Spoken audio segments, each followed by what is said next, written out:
Good morning all of you. सुप्रभात प्यारे बच्चों। पेज नंबर 258 निकालिए। इसमें हम लोग कल पढ़ रहे थे कावेरी रिवर वाटर डिस्प्यूट। बहुत समय पहले कावेरी नदी के जल के लिए दो देशों बल्कि दो राज्यों कर्नाटका और तमिलनाडु, इन दोनों राज्यों के बीच जो है डिस्प्यूट एक खड़ा हो गया था, डिस्प्यूट आ गया था पानी को, कावेरी नदी के पानी यूज़ करने के लिए। तो उसके बाद सारा फैसला जो है ट्रिब्यूनल के द्वारा सुनाया गया। The tribunal, after hearing arguments of both the parties involved, delivered its final verdict on 5th February 2007, in which 419 billion feet cube, that is 12 kilometer cube of water was allocated annually to Tamil Nadu. तो सारी दलीलों को सुनने के बाद tribunal ने यह फैसला सुनाया, 5 फरवरी 2007 को यह फैसला सुनाया कि 419 बिलियन फीट क्यूब पानी, जो कि 12 किलोमीटर क्यूब के बराबर है, ठीक है, यह पानी जो है एनुअली तमिलनाडु को दिया जाएगा, एलोकेट किया जाएगा। And 270 billion feet cube, that equals to 7.6 kilometer cube, इतना पानी जो है कर्नाटका को दिया जाएगा। 30 billion feet cube equals to 0.8 kilometer cube would be given to Kerala, ठीक है, कावेरी नदी का इतना प्रतिशत पानी जो है, इतना पानी केरला को, और 7 billion feet cube equals to 0.2 kilometer cube would be given to Puducherry, ठीक है। On 22nd August 2016, Tamil Nadu approached the Supreme Court. 22 अगस्त 2016 ईस्वी को तमिलनाडु सुप्रीम कोर्ट पहुंचा, seeking direction to Karnataka to release 50.052 TMC feet Kaveri water from its reservoirs for its third Samba cultivation, ठीक है। फिर से Tamil Nadu court में गया 22 अगस्त 2016 ईस्वी को, और उसने सुप्रीम कोर्ट से गुजारिश की कि कर्नाटका को 50.052 TMC फीट कावेरी नदी का पानी अपने रिजर्वॉयर में से, जहाँ पर जमा किया है, वहाँ से थर्ड सांबा कल्टीवेशन के लिए दे। Karnataka cited distress situation and decline the order, Karnataka के ऊपर दबाव पड़ने लगा और उसने उस ऑर्डर को मानने से इनकार कर दिया। यहाँ आप देख सकते हैं एक थोड़ा सा मैप भी दिया हुआ है, ठीक है। यहाँ केरला, तमिलनाडु और Karnataka,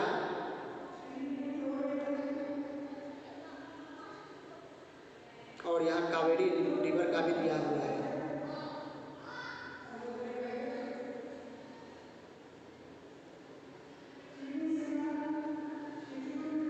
Kaveri water disputes tribunal award,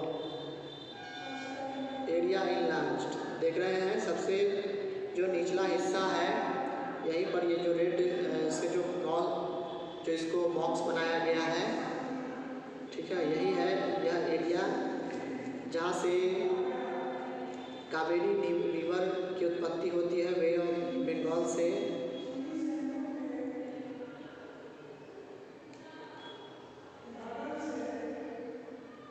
Kaveri नदी का पानी जो है कर्नाटका, कावेरी नदी कर्नाटक, केरल और तमिलनाडु के कई हिस्सों से होकर के गुजरती है।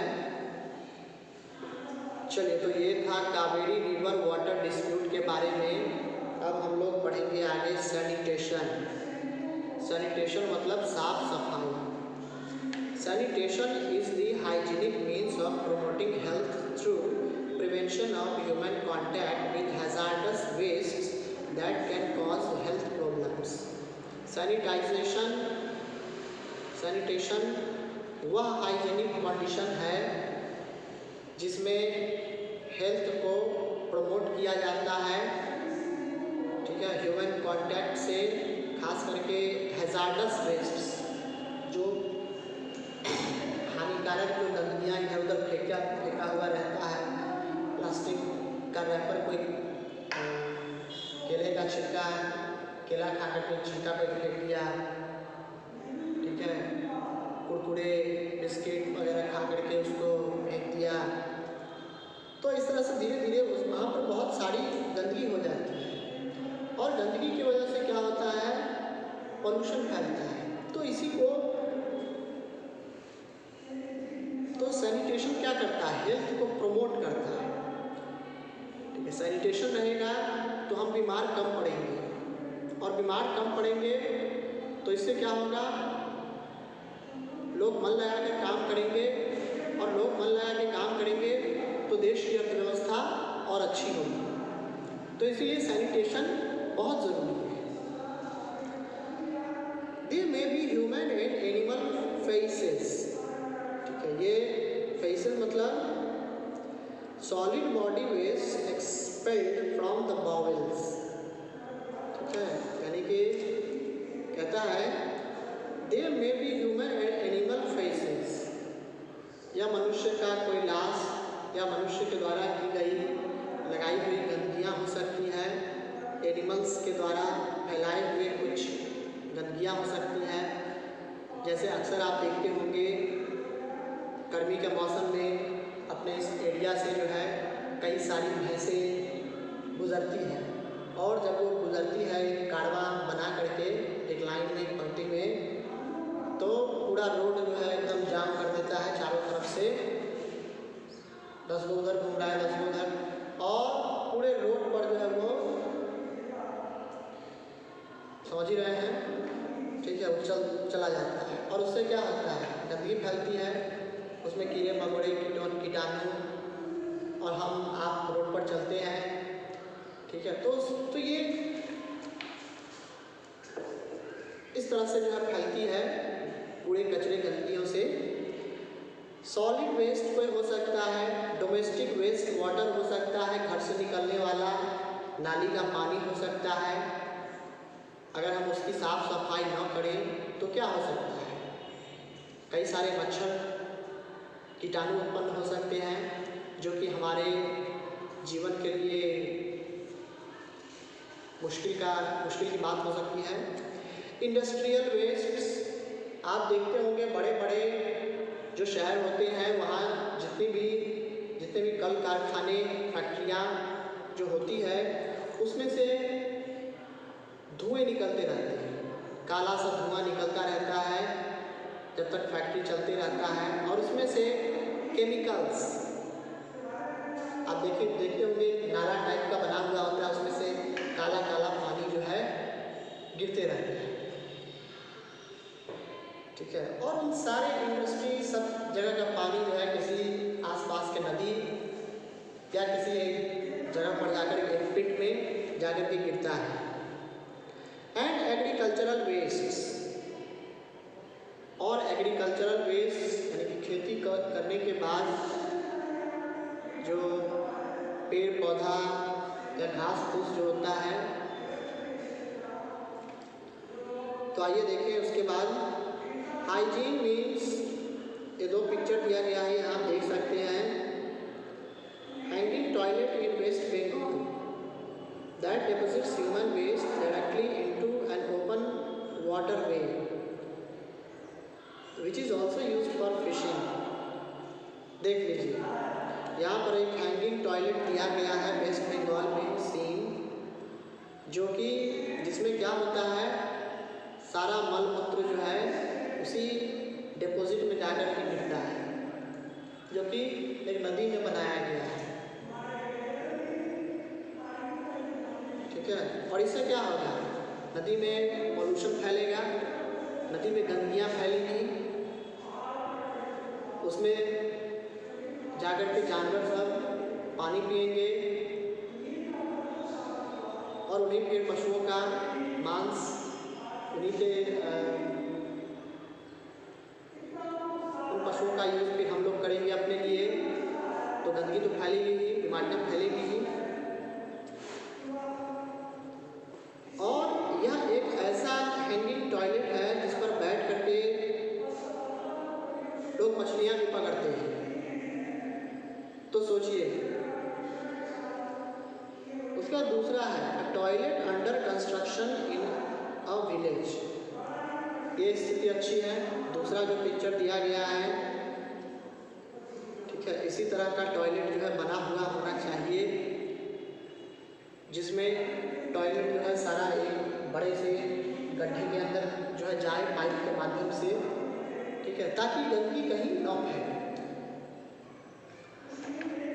आप देखते होंगे पहले के समय में बहुत सारे जो गरीब लोग थे, गरीब परिवार से बिलोंग करते थे, उनके पास टॉयलेट की सुविधा नहीं थी, लेकिन अब सरकार ने सभी को घर घर जाकर के टॉयलेट बनवाने के लिए पैसे दिए हैं, खर्च किए हैं,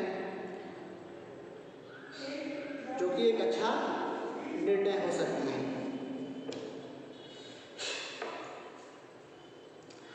Hygienic means of prevention can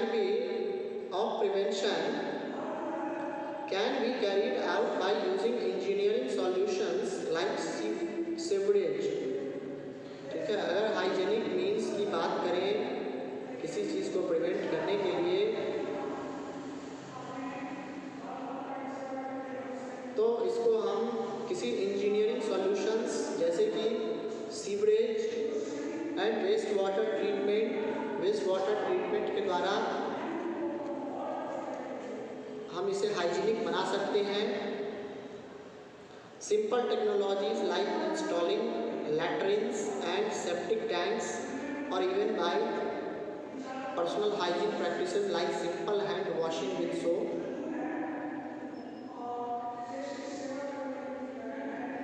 तो सिंपल टेक्नोलॉजीज जैसे कि इंस्टॉलिंग लैट्रिन बनवाना अपने घर के पास, एंड सेप्टिक टैंक का निर्माण करवाना अपने घर के पास, और even by personal hygiene practices like simple hand washing with soap. या अगर हम थोड़ी सी भी सैनिटाइज अपने आप को करके रखें, जैसे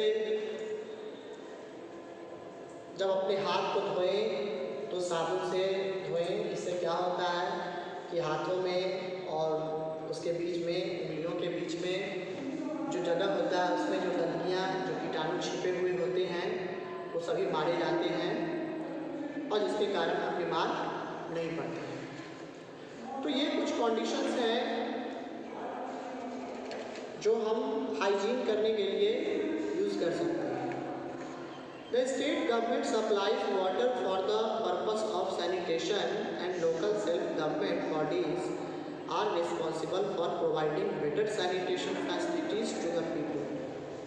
ठीक है, स्टेट गवर्नमेंट क्या करती है, पानी को सप्लाई कराती है for the purpose of sanitation, यानी कि साफ सफाई के लिए, साफ सुथरा करने के लिए।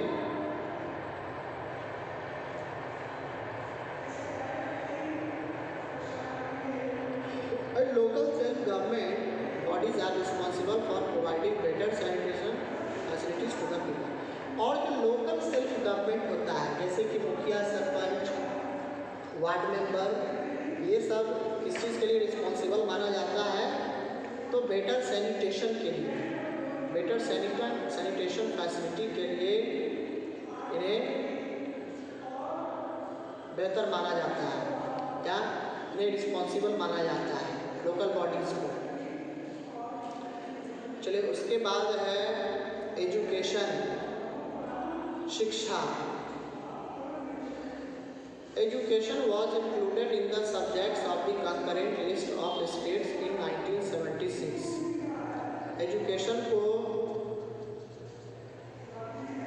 कंकरेंट लिस्ट किसी भी स्टेट के कंकरेंट लिस्ट में डाला गया 1976 में. Since then, the central government has tried to maintain a uniform standard of education throughout the country. उस समय से सेंट्रल गवर्नमेंट जो है एक यूनिफॉर्म स्टैंडर्ड मेंटेन कर रहा है एजुकेशन के लिए थ्रू आउट द कंट्री, और वो भी पूरे देश में. अभी सर्व शिक्षा अभियान चल रहा है, इसके बारे में भी है. Sarva Shiksha Abhiyan, mid day meal scheme ETC are aimed at attracting children to school. Sarva Shiksha Abhiyan वह अभियान है जिसके तहत भारत के हर एक बच्चे जिनकी उम्र 6 वर्ष से लेकर के 14 वर्ष तक है, उन्हें निःशुल्क शिक्षा दी जाएगी. उनके लिए बुक्स वगैरह अवेलेबल करवाना होगा.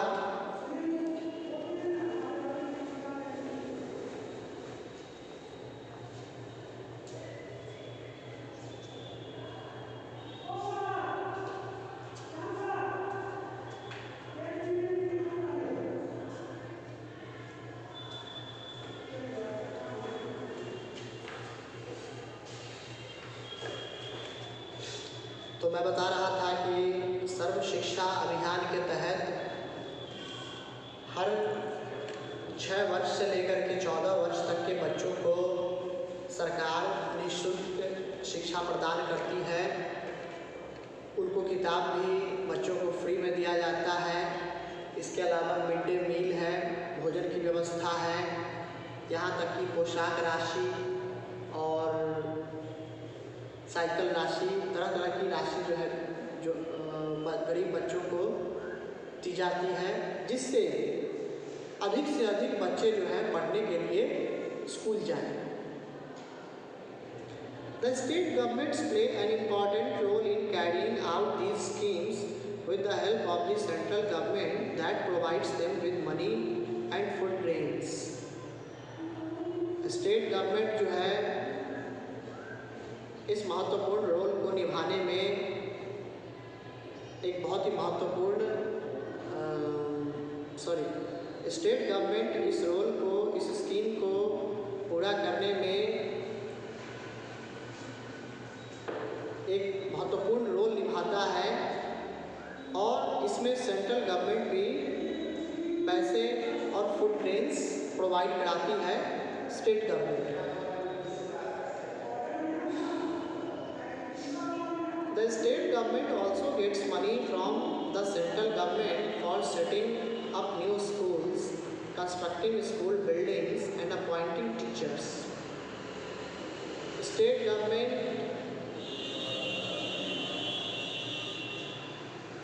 आपको शायद ये बात पता होगा या नहीं होगा, लेकिन शायद आपको यह बात जाननी चाहिए कि स्टेट गवर्नमेंट में यानी कि जितने भी सरकारी शिक्षक हैं बिहार में, तो उनको सैलरी जो है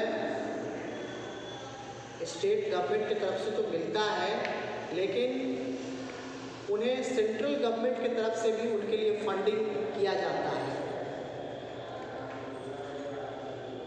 it is actually 60-40.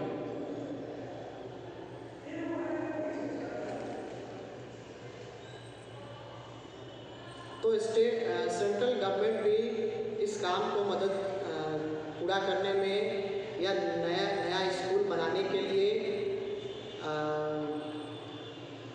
School building बनाने के लिए या टीचर को अपॉइंट करने के लिए भी क्या करती है, पैसे देती है. सेंट्रल गवर्नमेंट स्टेट गवर्नमेंट को, केंद्र सरकार राज्य सरकार को पैसे देती है. The Sarv Shiksha Abhiyan is a flagship program of the central government for the achievement of universalization of elementary education in a time-bound manner, making free and compulsory education to children of ages 6 to 14 a fundamental right. जैसा कि मैंने अभी बताया है कि सर्व शिक्षा अभियान सरकार के द्वारा शुरू की गई एक ऐसा अभियान है जिसमें प्राथमिक शिक्षा को, ठीक है, वैसे बच्चे जिनकी उम्र 6 वर्ष से 14 वर्ष तक है उन बच्चों के लिए शिक्षा अनिवार्य है और वो भी पूरी तरह से फ्री, बच्चों को फ्री में शिक्षा दी जाती है।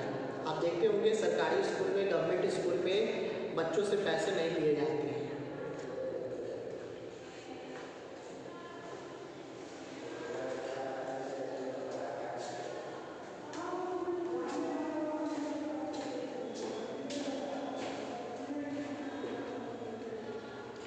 उसके बाद एक ध्यान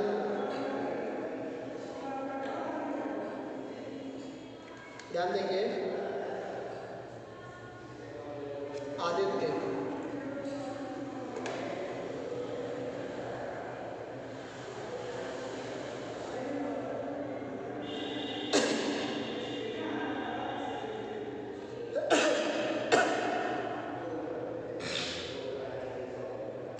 एक छोटा सा लड़का है आदित्य, वो पूछता है, दीदी, why is रोमित भैया having his board exams next month whereas Chhaya दीदी's board exams start from next week?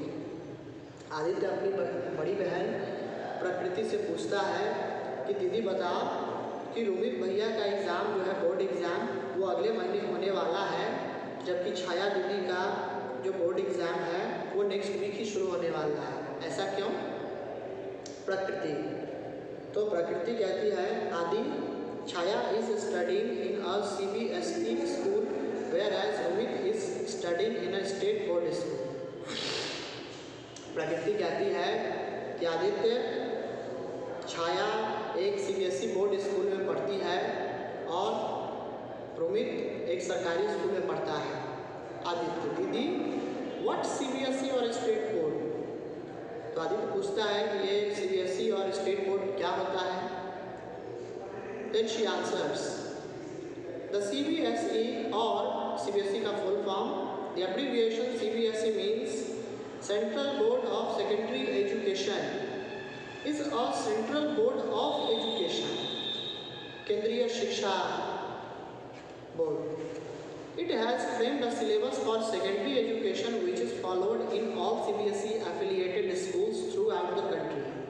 इसने एक ऐसा सेकेंडरी एजुकेशन का सिलेबस तैयार किया है जो कि पूरे देश में, इस पूरे देश भर में जितना भी CBSE स्कूल्स होगा वो सभी यही पाठ्यक्रम यूज़ करेंगे, इस्तेमाल करेंगे। The CBSE conducts the examinations and issues certificates to successful students. CBSE examination conduct कराती है और जो सक्सेसफुल स्टूडेंट्स होते हैं उन्हें सर्टिफिकेट भी इश्यू कराती है। The national council of educational research and training और NCERT monitors the text books based on the CBSE syllabus. NCERT जो है वो क्या करता है, वो एक ऐसा ऑर्गेनाइजेशन है जो कि टेक्स्ट बुक को CBSE के सिलेबस के अनुसार बनाती है। However, a state is free to have its own board for conducting secondary and higher secondary examinations. फिर भी एक स्टेट